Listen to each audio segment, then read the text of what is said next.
vocês que o mesmo culto da fertilidade que acontecia em relação às divindades antigas também está acontecendo com Maria. E quando você pensa nisso, isso me deixa doente. Se ela é a rainha do céu, isso significa que ela é a deusa do céu. E aqui você tem uma figura católica em que anjos estão coroando Maria como rainha. E aqui você tem, na entrada de uma outra catedral na Europa, você tem Maria sendo coroada pelo Pai e pelo Filho como rainha do céu, enquanto os adoradores, ao fundo, não estão adorando nem o Pai nem o Filho. Eles estão adorando Maria. Aqui está uma outra figura em que Jesus olha com aprovação, enquanto os arcanjos estão coroando Maria. E aqui você tem uma outra em que pai e filho coroam Maria diretamente. Agora, não é nem mais um anjo. É o próprio pai, o próprio filho. E aqui você tem o Papa orando na frente da estátua de Maria. E até ele está coroando Maria. Então você tem todo o ritual, você tem todo o sistema do paganismo construído para tornar Maria Beltis, a rainha do céu, aquela que aplaca a ira, aquela que fica em pé no lugar do verdadeiro mediador. Então, nesta figura aqui, você tem o Espírito Santo e mais acima você tem Maria no centro. E se você observa os olhares do discípulo, para onde eles se dirigem? Para cima ou para Maria? Para Maria. Ela se tornou a mediatriz. Agora, será que nós encontramos este símbolo em templos antigos? Claro que sim. Essa divindade feminina também era adorada como pomba. E ali você tem a pomba dupla, que era também um símbolo de duas cabeças, que pode também ser interpretado mais tarde como uma fênix de duas cabeças, ou uma águia de duas cabeças, que é um símbolo interessante da maçonaria por falar nisso. E aqui você tem o símbolo da ONU, a pomba, que é um símbolo usado pelas Nações Unidas para representar a paz. Aqui está uma outra figura da pomba, símbolo da ONU. E a pomba representa a força mais suave e toma o lugar do Espírito Santo. Então, a deidade feminina é também aquela de quem emana uma gentileza, uma força terna, o Espírito Santo. Então, quando você encontra este símbolo da pomba em muitas roupas de sacerdotes, você nunca pode ter certeza se é uma referência ao Espírito Santo ou se de fato é uma referência à ONU. E quando ele aparece sob os raios do sol, será que ele pode simbolizar o cristianismo? Ezequiel 8, 13 a 14 diz: maiores abominações que farão. E ele então me trouxe à porta da casa do Senhor, e eis ali sentadas mulheres pranteando Tamuz. Percebemos que o antigo Israel foi enganado para adorar a mãe e a criança. E o Israel moderno está sendo enganado. Eu estou falando sobre o Israel espiritual. Está sendo enganado a fazer o mesmo. E é interessante que esses deuses antigos estavam sempre associados com lugares escuros. Eles estavam associados com grutas. A deusa Diana, ela era a deusa da caça. E muitas vezes uma gazela ou um veado eram associados com ela também. E ela também, nas culturas pagãs, emanava da caverna. Ela saiu de uma caverna. E aqui você tem nessas descrições, você tem estátuas dentro de cavernas. Agora, estas estão em catedrais. Esta aqui é uma catedral jesuíta importante na Tchecoslováquia. E ali você tem essas divindades, ou estátuas delas dentro de cavernas. E você tem as letras IHS acima, que hoje eles dizem que significa a seu serviço. Mas é claro que não significa a seu serviço de modo algum. A Igreja Católica diz que ela se refere a Iesus Hominum Salvator, que significa Jesus, o Salvador dos homens. Mas se você pertence ao círculo oculto, você reconhecerá que essas letras significam Isis Horus e Sebe, a trindade egípcia. Ísis, Horus e Sebe. Sebe era a divindade escura, ela era o lado negro de Osíris. Osíris e Sebe são realmente intercambiáveis. Um é a luz e outro a escuridão. Um é bom e o outro é mau. Se você quiser, você pode adorá-los hoje. Satanismo e a adoração de Lúcifer são a mesma coisa. E é por isso que os luciferianos e os satanistas são sempre bons amigos. Um pratica a luz e o outro pratica as trevas. Os satanistas têm que fazer boas obras para aplacar o seu Deus e têm que sacrificar a seu Deus. Os luciferianos têm que fazer exatamente a mesma coisa. São intercambiáveis. Eles podem se sentar na mesma cadeira. Não importam se adoram o lado escuro ou se adoram o lado iluminado. E isso é assustador, porque você nem sempre consegue diferenciá-los. Bem, se você vai então a essas catedrais antigas, aqui está a Catedral de Colônia, você tem o símbolo de Apolo, o deus do sol, e você tem a lua e as estrelas. O sol, a lua e as estrelas são os três aspectos do deus sol, como Brahma, Shiva e Vishnu. Brahma é o sol nascente, Shiva é o sol no meridiano, Vishnu é o homem vítima, o sol que cai nas águas à noite e se torna Dagon, o deus peixe, ou Poseidon, e se levanta da água é adorado como Poseidon ou como a serpente, sob forma triuna. Nesta catedral aqui você tem um relevo interessante. Você tem um leão com as asas de águia, com o sol nas costas. Um símbolo muito importante de Babilônia. E a Igreja Católica Romana chama este símbolo de São Marcos. Agora, eu acho que você vai ter muita dificuldade para encontrar um leão com asas de águia, com raios solares por trás da cabeça, como um símbolo de São Marcos. O que você acha? Agora, o que ele está olhando? Ele está olhando ali um círculo com uma cruz nele. E este era um dos principais símbolos do Deus Sol. Este era um símbolo de Lúcifer, o símbolo do círculo com uma cruz dentro. Você o encontra em muitas organizações hoje. O outro símbolo, claro, é o símbolo do touro. Lembrem-se que o touro representa a primeira letra do alfabeto. Representa o número 1, símbolo do portador de luz. Lúcifer, também com um raio por trás dele. Eles o chamam de São Lucas, ou Lucas. Também as borboletas são o símbolo do culto da fertilidade. A borboleta vai de flor em flor. As abelhas também são símbolo do culto à fertilidade. Ela também vai de flor em flor em flor.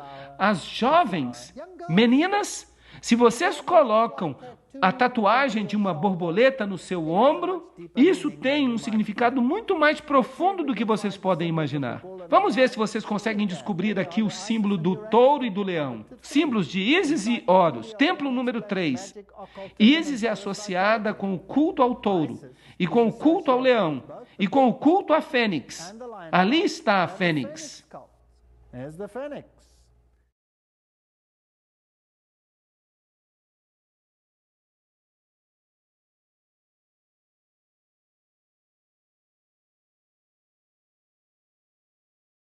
Muito bem, vamos voltar para o catolicismo. Se você vai a uma igreja ou a um mosteiro católico, ali há jardins, e no jardim você encontra Maria geralmente representada numa situação de caverna. Ela é a deusa da gruta. Onde você lê uma coisa parecida com essa na Bíblia? A deusa da gruta. E Maria, no porão da catedral, está também na caverna. E sai da caverna. E aqui você tem a forma oculta de escrever Maria. O M está em maiúsculas aqui. M. O M é maiúsculo aqui. Se você virar o M de lado, ele vira um sigma, que é o símbolo usado no mundo do ocultismo. A maçonaria usa o M também como sua marca principal de identificação. Então você tem o A, que é um triângulo, e você tem um triângulo de 60 graus. 60 graus é um triângulo 6, 6, 6. O ponto do olho está por cima, no topo. E o ponto se torna o símbolo do Sol. Ele também tem outra conotação, bem perigosa, mas eu vou deixá-la de fora por enquanto. E então você chega a Reia, que é a antiga deusa do Oriente. Aqui ela está em toda a sua glória saindo da caverna. E é interessante que você também a encontra no paganismo em 3 arcos. E você pode vê-los aqui. Agora, eu já mostrei para vocês os 3 arcos dos templos antigos. Nós fomos a um templo e eu mostrei a vocês 3 arcos. E eu disse, esses arcos têm ligação com o paganismo. No catolicismo, você encontra 3 arcos associados com as divindades. E a deusa ou os deuses sempre saem da caverna. E é por isso que na Catedral de Lourdes você tem o Papa orando na gruta. Agora, isso não vale apenas para o catolicismo. Isso vale para todas as religiões pagãs. A deusa Diana era a deusa das florestas. E ela era também a deusa da caça.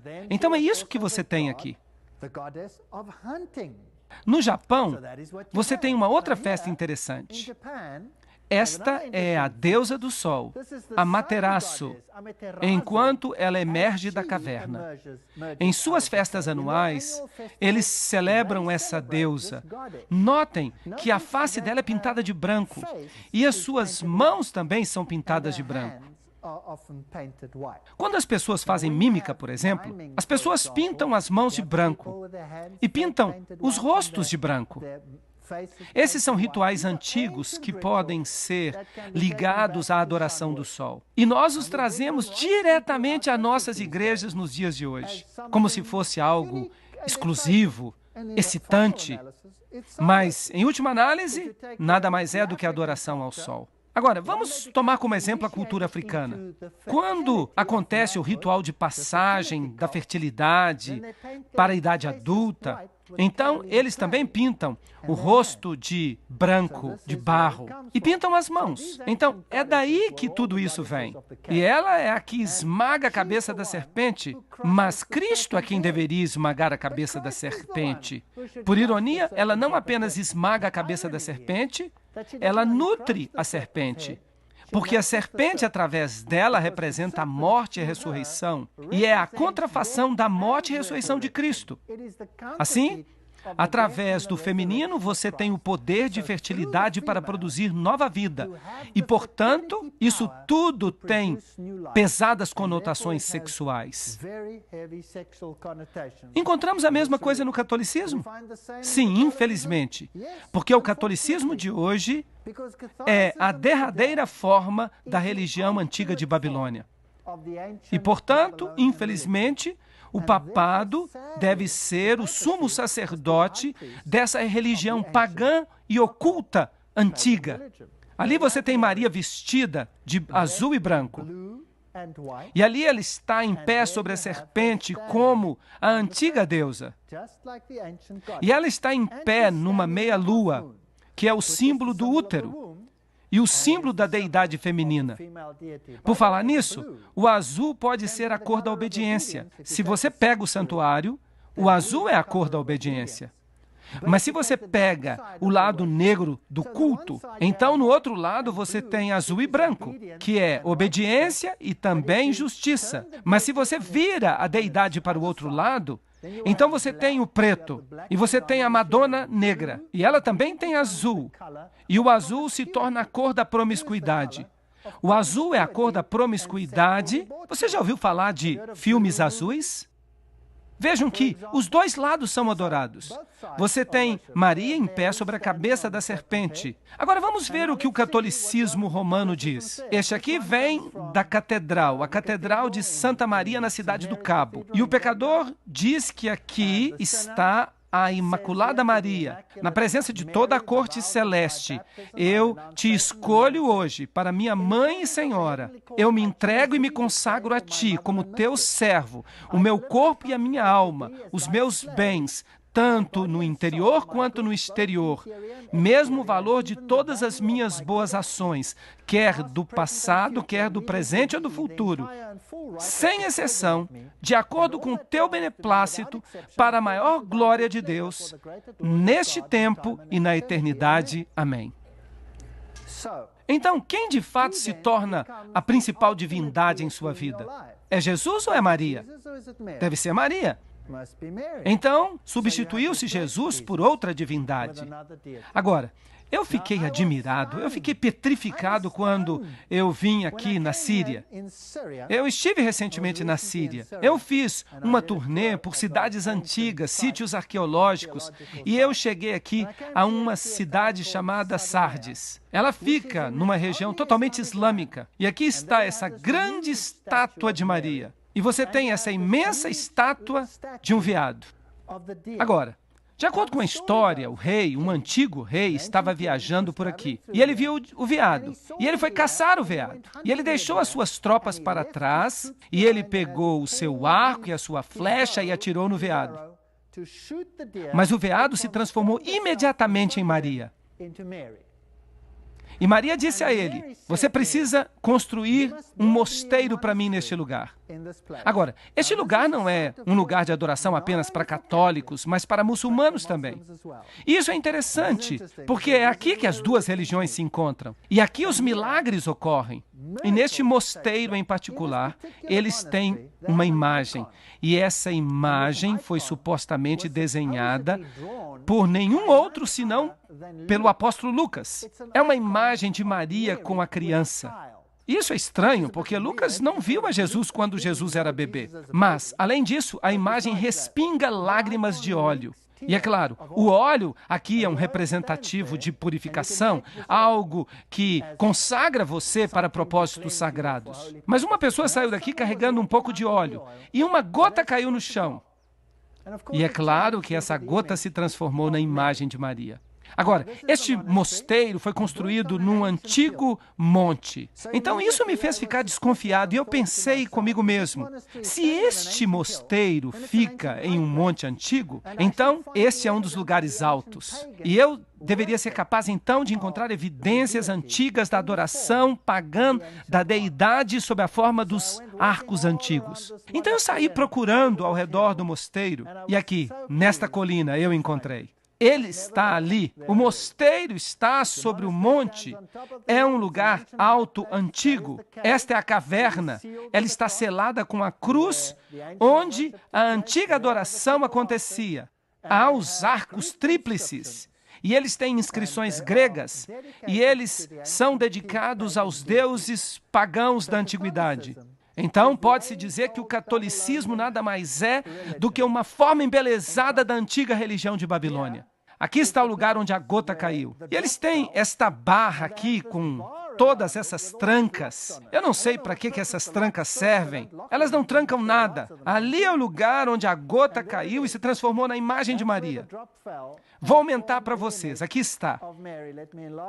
E esta é a antiga pintura que supostamente foi pintada por Lucas. E você tem todas essas incrustações antigas e formas pagãs de adoração.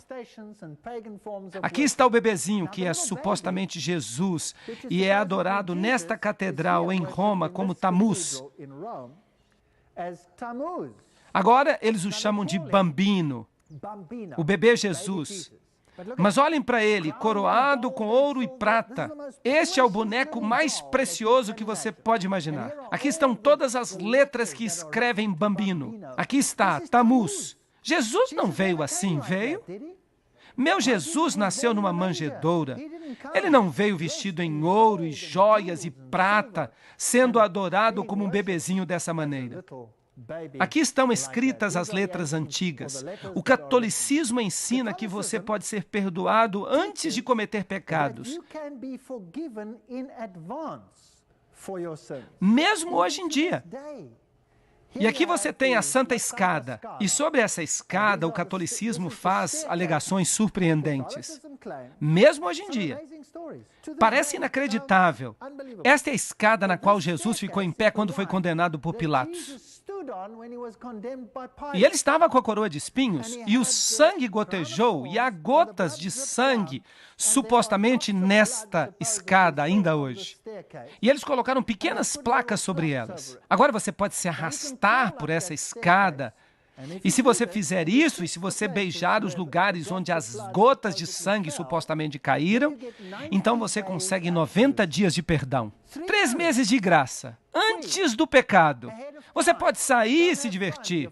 Você tem 3 meses de antecipação. Por falar nisso, de onde veio essa escada? Claro, a escada de Jesus estava em Jerusalém. Como é que ela veio parar aqui? Roma alega, e você pode ler isso ainda hoje, que ela apareceu uma noite transportada por anjos de Jerusalém e chegou até Roma. E ali estava ela em pé, numa manhã, e eles decidiram então construir uma catedral ao redor dela. Você pode acreditar nisso se você quiser. Vamos falar sobre a missa agora. Esta fotografia vem da Igreja de Todas as Nações. E você nota aqui que o altar está sobre uma rocha. Agora, em todas as religiões pagãs, você tem a adoração da rocha, a adoração da rocha santa. E Deus, no Velho Testamento, constantemente nos adverte contra essas rochas santas. O catolicismo está cheio dessas rochas. Os católicos ensinam que o sacrifício da missa é e deveria ser considerado o mesmo que aquele da cruz, no qual a vítima é o mesmo, isto é, Jesus Cristo nosso Senhor. Está no Catecismo do Concílio de Trento, parte 2, capítulo 4.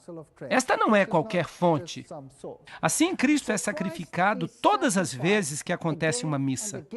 Mas Hebreus diz que eles crucificaram de novo para si o Filho de Deus, Hebreus 6:6. E quantos sacrifícios diz a Bíblia que Jesus fez para todo sempre? Um sacrifício para todo sempre. Então, o sacrifício da missa é, em certo sentido, um símbolo da vitória de Lúcifer sobre Cristo. Ele continua a sacrificá-lo. E o crucifixo onde Cristo fica, o crucifixo é um símbolo da vitória de Lúcifer sobre Jesus Cristo. Agora, no paganismo, a cruz era também adorada como um símbolo do sol, é claro. E Lúcifer transformou-a em um de seus principais símbolos. Agora, Hebreus 10:14 diz, com uma oferta, um sacrifício, ele aperfeiçoou para sempre aqueles a quem ele santificou. Se você olha no Vaticano, isso vem do Museu do Vaticano. Você tem um anjo que carrega a tríplice coroa que apoia Cristo sobre a cruz, mantendo-o na cruz. Então, o crucifixo, em certo sentido, é um símbolo da vitória sobre Cristo. E comer o pão é um ritual pagão antigo. A Eucaristia, ou hóstia, tem as letras IHS sobre ela. Isis, Horus e Set. E a hóstia vem da palavra latina para sacrifício. A hóstia redonda, cujo formato redondo é tão importante no mistério romano, é outro símbolo de Baal. Então, o formato redondo é um símbolo do sol. E aí você o tem mesmo no lado da cruz, que também é um símbolo do Deus Sol. Muito bem, aí está. Na Síria, nós temos o símbolo do Sol, que era redondo, e foi colocado na meia-lua, que era o símbolo do nascimento no útero do Deus Sol. E ele era chamado Baal Haddad. E sempre havia uma estrela na lua.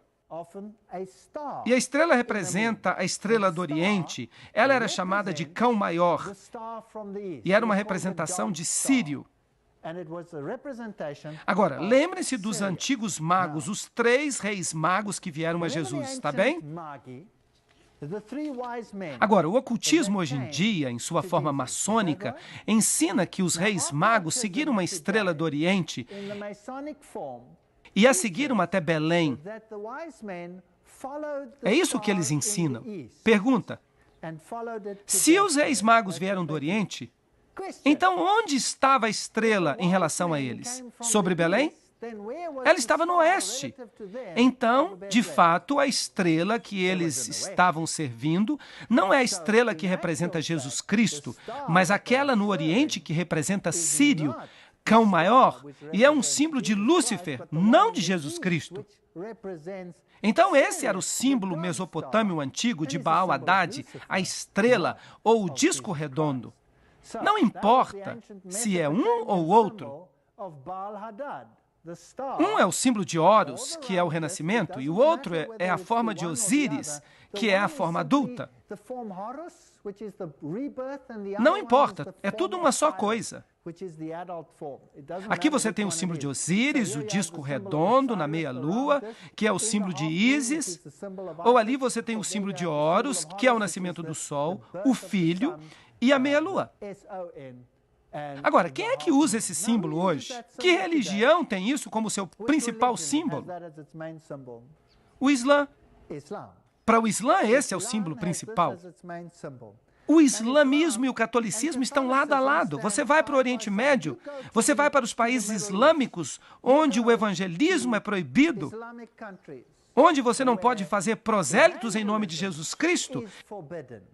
Você encontra mesquitas e catedrais católicas, uma ao lado da outra, onde quer que você vá. Quer você vá para Amã, quer você vá para Jerusalém, quer você vá para a Síria. Se você fizer isso, você vai ver a Catedral Católica Romana lado a lado com a mesquita. Por quê? Porque adoram o mesmo Deus, Baal-Hadad. Vejam comigo, aqui está o Papa com a hóstia. A forma redonda que representa Baal. Ali está ele com uma taça. Baco, deus do vinho e da bebedeira. E eles servem vinho fermentado. Mas a Bíblia diz que o símbolo era um pão sem fermento. E, portanto, se o fermento é um símbolo do pecado, então eles deviam usar o vinho sem fermento também. Mas os católicos usam o vinho fermentado e o símbolo redondo, e eles colocam tudo isso junto com a meia-lua. E por falar nisso, nesse mosteiro católico, você tem raios do sol com ondulações e raios retos. Os raios retos representam o Deus masculino. E este aqui tem as letras SFS sobre ele. Agora, na religião de mistério, você tem que descobrir o que essas letras significam. Você tem que entender os truques deles. Aqui está outro mosteiro, a meia-lua, e então, quando a missa é celebrada, no meio da missa, então o disco é colocado ali e você tem exatamente o mesmo símbolo da deidade que é usada no islamismo. Exatamente o mesmo símbolo. E ali está outro com a hóstia. Ali você tem Baal-Hadad. Ali também está na antiga cultura hitita. E você tem o símbolo dos pavões, por falar nisso. Aqui você tem a meia-lua. Ali você tem a face de Apolo, o círculo. E então você tem a coroa de louros, normalmente com 13 folhas ao redor dela. Ah, por falar nisso, que poderosa organização em nosso planeta usa esse símbolo? As Nações Unidas. E isso é muito interessante. ONU. Que, por falar nisso, é o nome de outra divindade. Mas eu vou falar sobre isso depois.